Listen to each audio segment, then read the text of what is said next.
The night shift always made people think of silence, but he knew better. There were the sounds the building made when it thought no one was listening.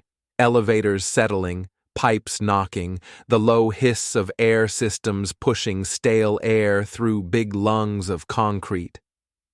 There were the other sounds too, softer but sharper if you knew how to hear them. Muttered comments as people clocked out, laughs cut off when he walked into the break room, the scrape of chairs pushed back a little too fast.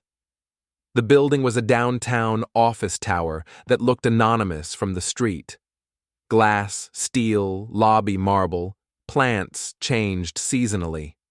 Inside, it ran on invisible labor. Someone had to empty the bins under the desks of people who never learned the janitor's name. Someone had to clean their coffee rings, scrape their gum from the undersides of meeting tables, mop up the trails of muddy footprints they left when it rained. That someone, on most nights, was a black man named Marcus. He had not set out to become a custodian. Few people did. Life had nudged him toward this work through layoffs and closed factories, through a long stint caring for an ill parent, through temp jobs that never became permanent. The job at the tower, when it finally arrived, came with a small union card and a slightly larger sense of relief. It was not glamorous, but it was steady, and after a while, he learned to take pride in leaving things better than he found them. He had his route and his rhythm. Vacuuming floors before the carpet installer could complain, cleaning restrooms with a speed that never sacrificed dignity, emptying bins in a way that did not wake the few people still at their desks late. He wore headphones sometimes, one earbud out, catching music with one ear and the building with the other. For a while, the work was simply work. Then the little cuts began. It started with a note. One morning, the day crew supervisor called him over to show him a complaint. A tenant had written that the restrooms on a particular floor were not up to standard. The note did not name him, but the eyes in the room slid toward him anyway. Marcus knew the floor. He knew he had cleaned those fixtures twice that night because someone had stayed late and left a mess between rounds. He also knew that he was the only black janitor assigned to that section. He took the warning quietly, adjusted his timing, and kept working. The second cut was a change in assignment. Without explanation, he found himself moved to the least desirable floors, the ones with the heaviest traffic, the most night events, the messiest tenants. He accepted the challenge at first, assuming it was temporary. When he asked why the change seemed permanent, the supervisor shrugged and said that some people simply did better under pressure.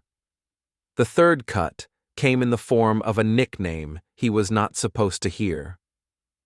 One evening, as he pushed his cart past the loading dock, he caught the tail end of a conversation between two building maintenance workers. They did not know he was close. They referred to him by a term that reduced him to his skin and his job, a slur dressed up as a joke.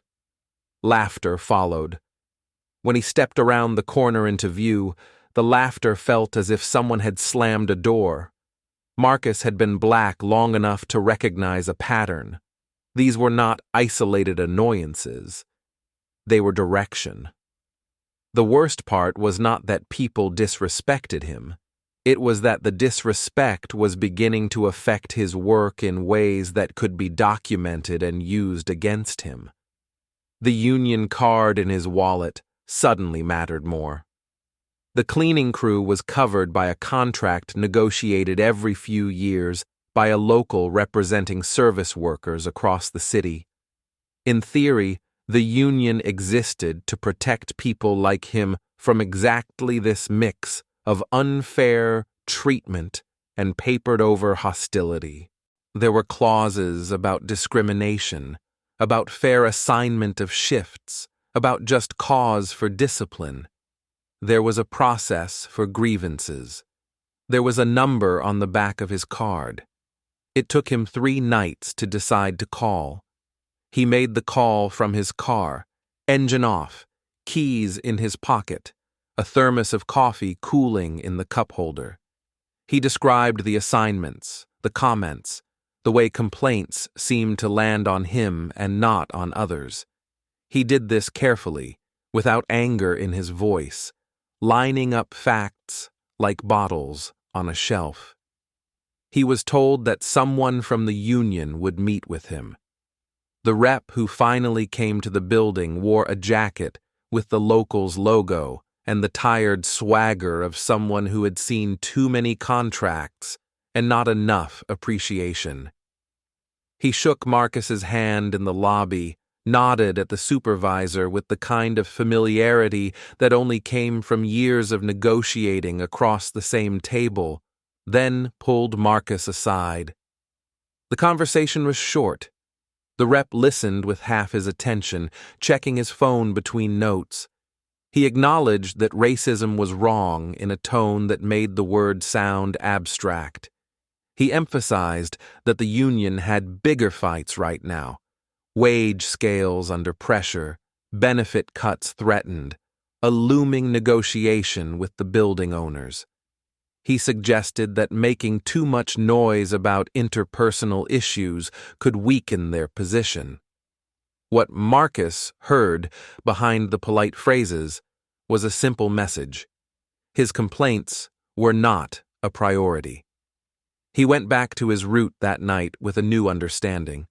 The contract that looked solid on paper was softer in practice. The people appointed to speak for workers like him seemed more at ease arguing over cents per hour than over whether a black janitor was being set up to fail. The escalations that followed did not surprise him, but they did wear him down. A supervisor wrote him up for a trash bin missed once in a month. A tenant accused him of being rude when he had simply said that a freshly mopped floor was still wet. The building manager suggested in a meeting that certain staff needed an attitude adjustment. The union filed a perfunctory protest, more out of obligation than conviction. One night, as he wiped down the same break room table where he had once heard that ugly nickname, Marcus realized that if he stayed on the path laid out for him, it would lead to one of 2 outcomes. Either he would swallow the disrespect until it became normal, or he would push back in ways that would be used against him. He decided he needed a different path. It began with learning the language of the papers that had been waved at him. He started small. On his nights off, he read the union contract slowly, keeping a notebook nearby. Every clause that mentioned discipline, seniority, assignments, he copied out by hand. He looked up unfamiliar terms: progressive discipline, just cause, binding arbitration. He read about state and federal laws on discrimination. He found online forums where other workers traded stories about grievances won and lost. He did not romantically expect the system to save him. He wanted to understand why it failed and how it might be made to work. When the union announced a training session for potential shop stewards, he signed up. The rep who had dismissed him months earlier raised his eyebrows when he saw Marcus walk into the meeting room. The expression said that this was unexpected. The words that followed were encouragement, delivered in a careful tone, as if acknowledging that an engaged rank-and-file member was preferable to a disgruntled one. The training was basic, but important. It covered how to document incidents, how to write a grievance, how to accompany a worker into a disciplinary meeting. It barely mentioned racism directly. Most examples revolved around scheduling conflicts or improper warnings. Marcus listened anyway. He asked questions not just about what the contract allowed, but about how arbitrators thought, what kind of evidence carried weight, how patterns could be established. The answers were revealing. They suggested that many outcomes turned on how clearly a story could be turned into a record and how consistently a representative showed up for their members. He realized that the union rep who had brushed him off earlier had not only made a moral error, he had made a strategic one. Ignoring discrimination didn't avoid conflict. It simply left members unprotected and the union weaker. Over time, Marcus became the person his co-workers called when something went wrong. A younger cleaner who spoke English as a second language turned to him when a supervisor threatened to cut hours without valid reason. An older woman asked him to sit with her while she signed a warning she did not fully understand. He found that he was better at listening than at speech-making.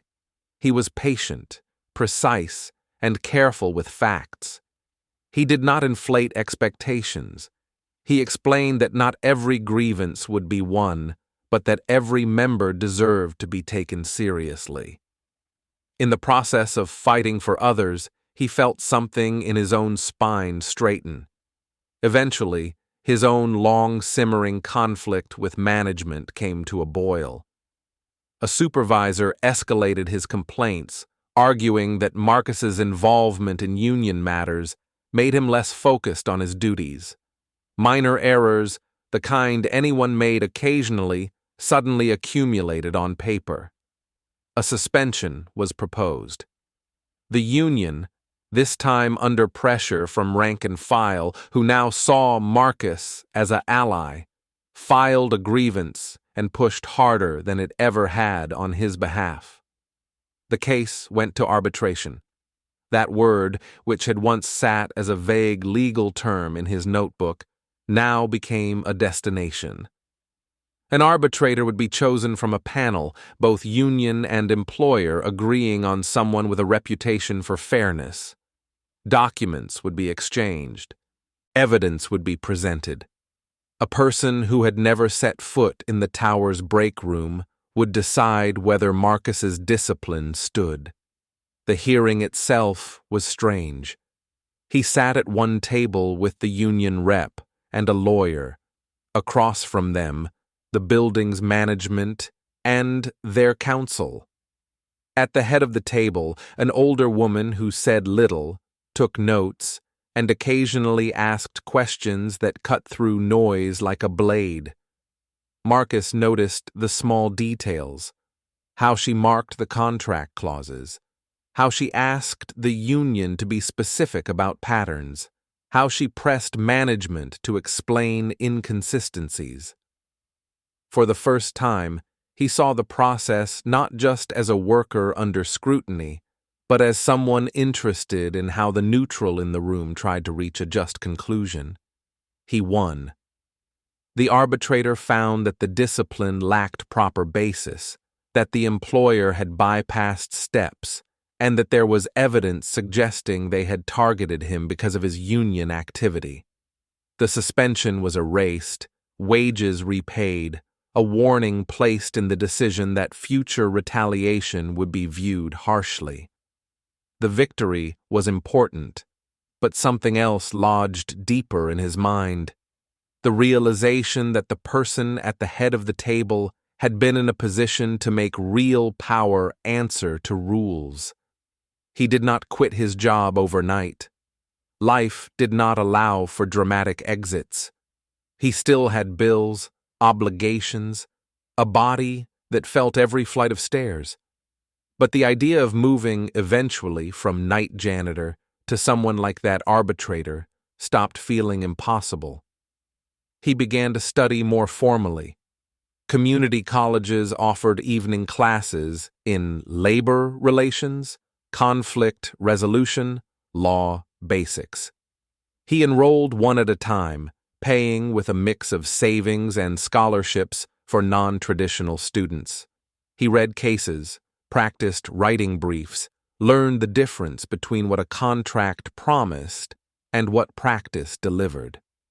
Teachers noticed his focus. One of them, a retired labor lawyer, suggested he consider advanced training in mediation and arbitration. The path was long. Years layered on years. Marcus kept cleaning at night while studying in the scraps of daylight his schedule allowed. He moved eventually into a full-time role with the union as a staff representative, bringing his experience on the shop floor into a job that usually went to people with more formal credentials. In that role, he saw strengths and failings up close.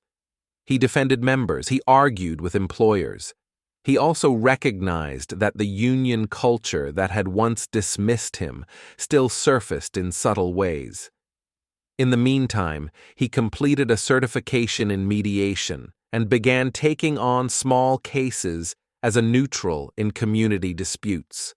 School disagreements, neighborhood association conflicts, lower stakes grievances in workplaces without formal unions. He learned to sit in the middle, to listen harder than he spoke, to ask questions that made people examine their own stories. His reputation grew slowly, quietly, the way most real reputations do. A decade after the first time he had been told his complaints were not a priority, his name appeared on a list. The state maintained panels of arbitrators for public and private sector disputes. Unions and employers could select from these panels when they needed someone both sides could accept. Getting onto such a list required experience, references, and a track record of fairness. His application had seemed like a long shot when he sent it. When the acceptance letter came, printed on official letterhead, he sat with it for a long time, feeling the weight of the years between his first grievance and this quiet recognition. The case that brought his past and present crashing together started out as just another assignment. He received a notice from the agency coordinating arbitrations. There was a dispute between a building services company and its workers' union over the dismissal of several janitors. Both parties had agreed to him as the arbitrator. Dates were proposed. A conference room in a downtown office building was reserved.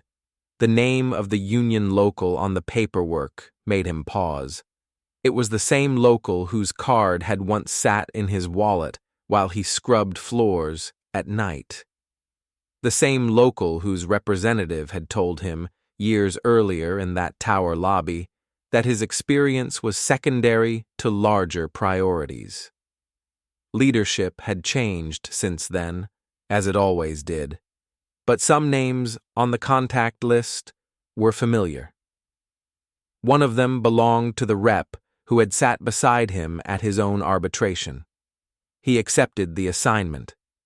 On the day of the hearing, he arrived early. The conference room looked like every conference room.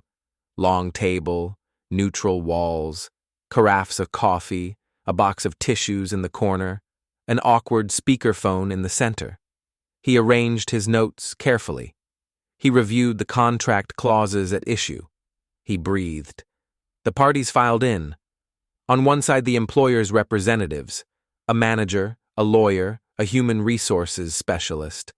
On the other, the union team, a staff rep, a local leader, several workers. Among them was the union leader, whose name he remembered. The man had aged, but his posture around the table was the same. Confident, slightly defensive, accustomed to framing himself as the one who fought for members. For a moment, the leader did not recognize him. Years and titles could do that. The suit and tie, the neutral notepad, the place at the head of the table did not match the last mental image he had of Marcus. A man in a janitor's uniform sitting under fluorescent lights while someone else argued his case. Recognition arrived in stages. First, an expression of puzzled familiarity, then a narrowing of the eyes. Finally, a slight widening, not dramatic, but unmistakable. The man who had once decided that Marcus's experience was too small for his attention now found himself sitting as an advocate before Marcus, who held the authority to decide the fate of the case. Marcus did not allow the moment to linger on his face. His role depended on a kind of disciplined neutrality that had nothing to do with lack of memory. He greeted both sides evenly, outlined the process, reminded everyone that the goal was to examine the facts and the contract. Inside, he acknowledged the irony. It tasted sharper than any comment he could have made. The case was serious. Several janitors had been terminated after raising concerns about safety and workload. The employer argued insubordination and poor performance. The union claimed retaliation and violation of progressive discipline procedures. The issues were painfully familiar. How quickly warnings had been issued, who had been singled out, whether rules were applied equally. As the hearing unfolded, Marcus felt something almost like a double exposure. On one layer, there was the formal process: testimony, exhibits, contract interpretation. On another, there were ghosts: his younger self wiping tables, the conversation in the lobby, the sense of not being worth a serious fight. He did not let those ghosts steer his pen. He questioned both sides with the same probing care he had admired in the arbitrator who once decided his own case. When the union leaned on emotion without documentation, he pressed them to show their evidence.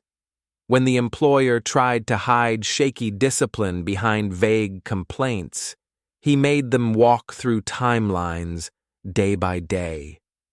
He paid attention to whose stories aligned, whose contradicted, and where the contract's silence left room for interpretation. During a break, when the lawyers stepped out for phone calls and the workers clustered near the coffee, the union leader approached him briefly. There was an attempt at casual conversation, a remark about how far Marcus had come. The comment carried a mix of genuine respect and discomfort. Marcus responded with professional courtesy. He did not bring up the night when his complaints were treated as a distraction. The imbalance between what he remembered and what the leader chose to remember sat between them like another chair at the table. The decision, when it came weeks later, read like any formal arbitration award. It did not mention race explicitly. It did not recount the personal history between arbitrator and representative. It analyzed contract language. It compared treatment of the dismissed janitors with that of others in similar situations. It weighed credibility. It found that several of the dismissals had violated the contract's requirements for fair discipline. It ordered reinstatement with back pay for some, compensation for others, and a directive that the employer work with the union to address workload concerns. It also noted that the union had failed to bring forward certain evidence in a timely way and recommended training for representatives on documenting discriminatory patterns. Marcus signed his name at the bottom. Somewhere in the union office, the leader who had sat across from him had to explain to members that they had won part of what they sought and lost part because their own preparation had been incomplete. Somewhere in the employer's office, a manager had to accept that an outside neutral had forced them to correct their abuses. In the nighttime corridors of a different building, a janitor emptied a trash bin, unaware that someone with a name like his had helped tilt the scales slightly toward fairness in a room he would never see. Marcus did not savor revenge. The process did not erase the past. The night in the lobby, the years of small humiliations, the long hours spent feeling unprotected, those all remained part of his story. What had changed was his position in the chain. He had moved from being a problem to be managed to a presence that both union and employer had to respect. On a quiet evening at home, he took out the old union card from the tower days. The edges were worn. The local's logo had faded. He thought about the workers whose complaints still slipped through cracks because someone in an office somewhere decided their pain did not fit the strategy of the moment. He also thought about the ones who now had a chance, however modest, to be heard in front of someone who understood what it meant to clean a floor and be told that your dignity was negotiable. The system remained imperfect, tilted, sometimes rigged. But in that conference room, at that table, he had occupied a chair that once felt unreachable. The union leader who had dismissed him would likely remember that day for a long time, not because of any speech or confrontation, but because of the quiet fact that when he needed justice for his members, he had to bring his case before the black janitor he had never taken seriously. In the end, that was the most honest kind of full circle. Not a shouted reckoning, but a signed decision, measured, detailed, and binding, that proved the person they had ignored had learned the rules better than any of them.